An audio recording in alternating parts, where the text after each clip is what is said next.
주님의 말씀과 함께하는 씨앗의 성도님들의 삶의 걸음 가운데 우리 주님께서 주시는 말로 다 할 수 없는 은혜가 가득하기를 소망합니다. 이제 성령님의 임재와 도우심을 구하며 기도드리겠습니다.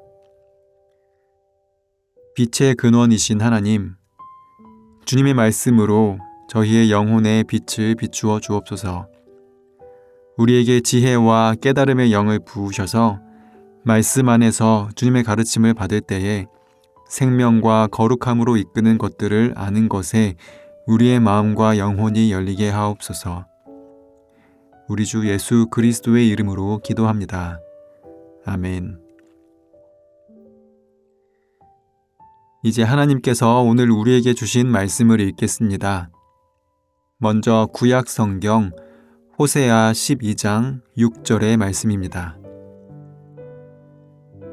너희는 하나님께로 돌아오너라. 사랑과 정의를 지키며 너희 하나님에게만 희망을 두고 살아라. 이어서 신약 성경 디모데전서 1장 15절에서 16절의 말씀입니다. 바울이 씁니다. 그리스도 예수께서 죄인을 구원하시려고 세상에 오셨습니다. 나는 죄인의 우두머리입니다. 그러나 하나님께서는 나에게 자비를 베푸셨습니다. 그 뜻은 그리스도 예수께서 끝없이 참아주심의 한 사례를 먼저 나에게서 드러내 보이심으로써 앞으로 예수를 믿고 영생을 얻으려고 하는 사람들의 본보기로 삼으시려는 것입니다.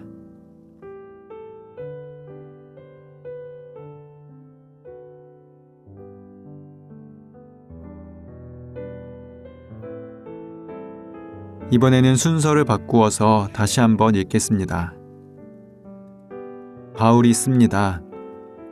그리스도 예수께서 죄인을 구원하시려고 세상에 오셨습니다. 나는 죄인의 우두머리입니다. 그러나 하나님께서는 나에게 자비를 베푸셨습니다. 그 뜻은 그리스도 예수께서 끝없이 참아주심의 한 사례를 먼저 나에게서 드러내 보이심으로써 앞으로 예수를 믿고 영생을 얻으려고 하는 사람들의 본보기로 삼으시려는 것입니다. 너희는 하나님께로 돌아오너라. 사랑과 정의를 지키며 너희 하나님에게만 희망을 두고 살아라. 말씀을 읽고 마음에 와서 부딪히는 단어나 구절, 이미지를 묵상하며 말씀 앞으로 나아가겠습니다.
여러분은 무엇을 바라보며 살아가시나요?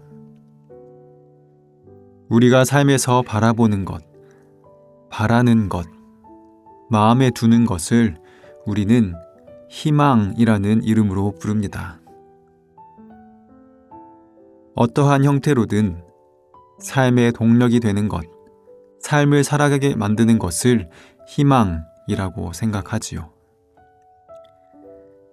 다양한 영역에서 우리가 살아가게 만드는 희망들이 있습니다. 경제적인 희망, 사람들과의 관계에 있어서의 희망, 사회적 위치에 대한 희망, 그리고 그 외에도 말로 다 열거할 수 없는 각자가 가진 서로 다른 영역에서의 희망들이 있습니다.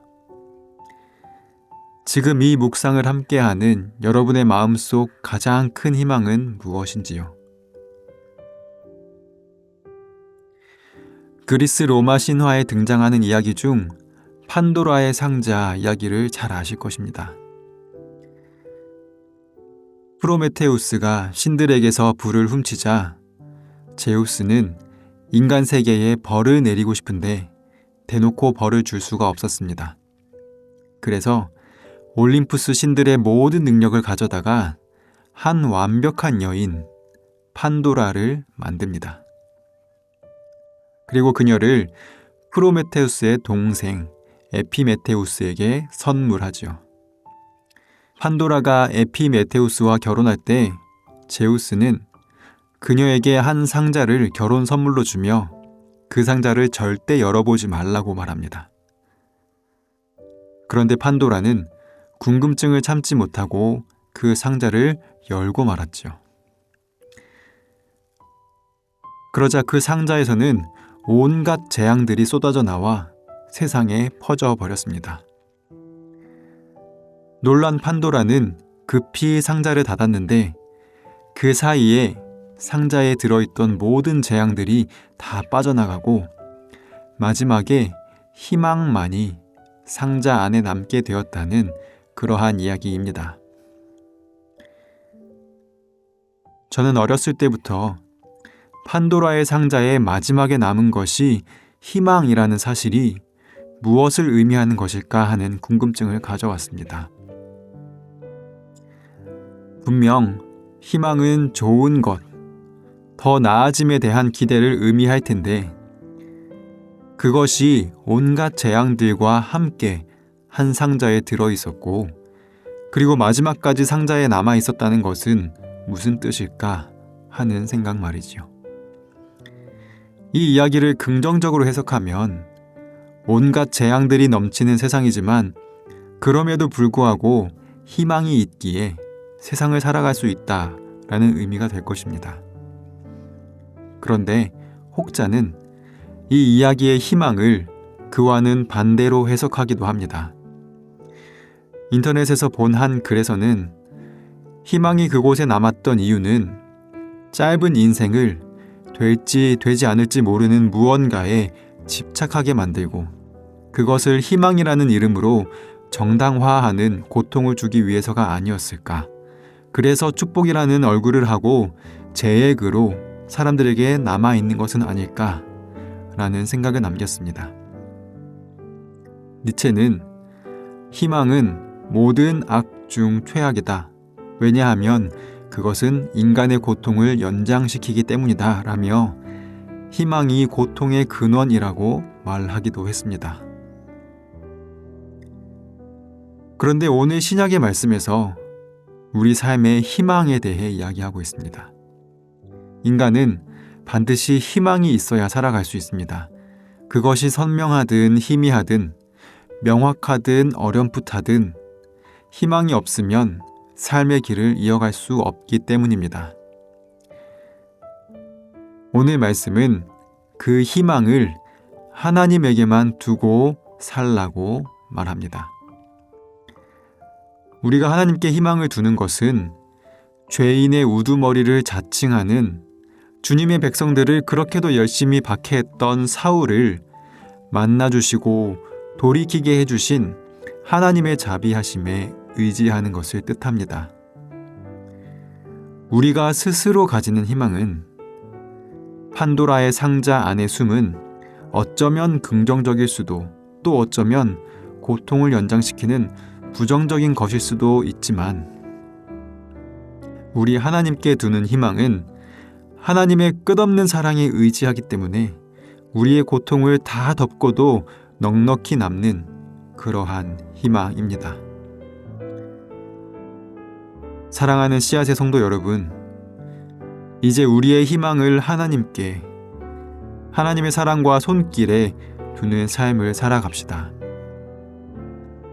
우리 스스로 가지는 이 땅에서의 희망은 어쩌면 판도라의 상자 안에 남은 희망처럼 우리를 고통의 연장으로 몰고 가는 재앙 중 하나일지도 모릅니다. 그 희망이 실현되지 않을 가능성 역시 품고 있기 때문입니다.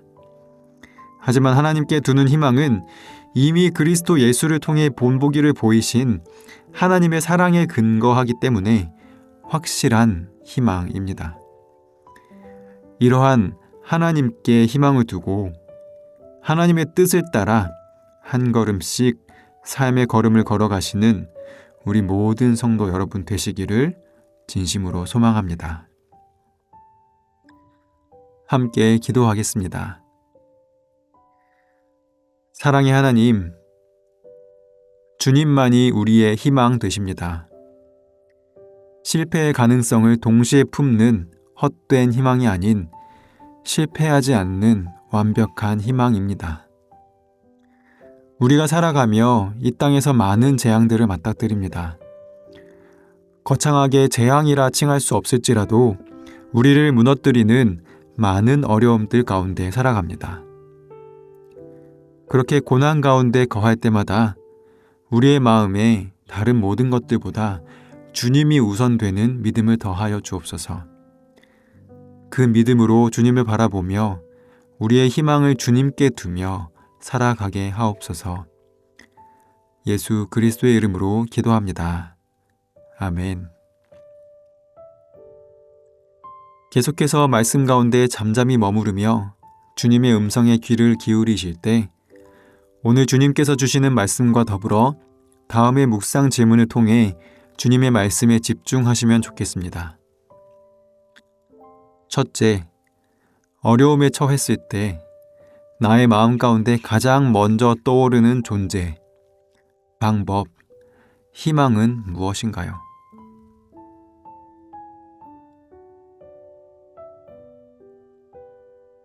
둘째, 하나님께 희망을 두며 살아가는 삶은 내 삶의 자리에서 어떤 모습으로 드러날 수 있을까요? 이러한 질문과 말씀으로 주님의 음성에 귀 기울이겠습니다.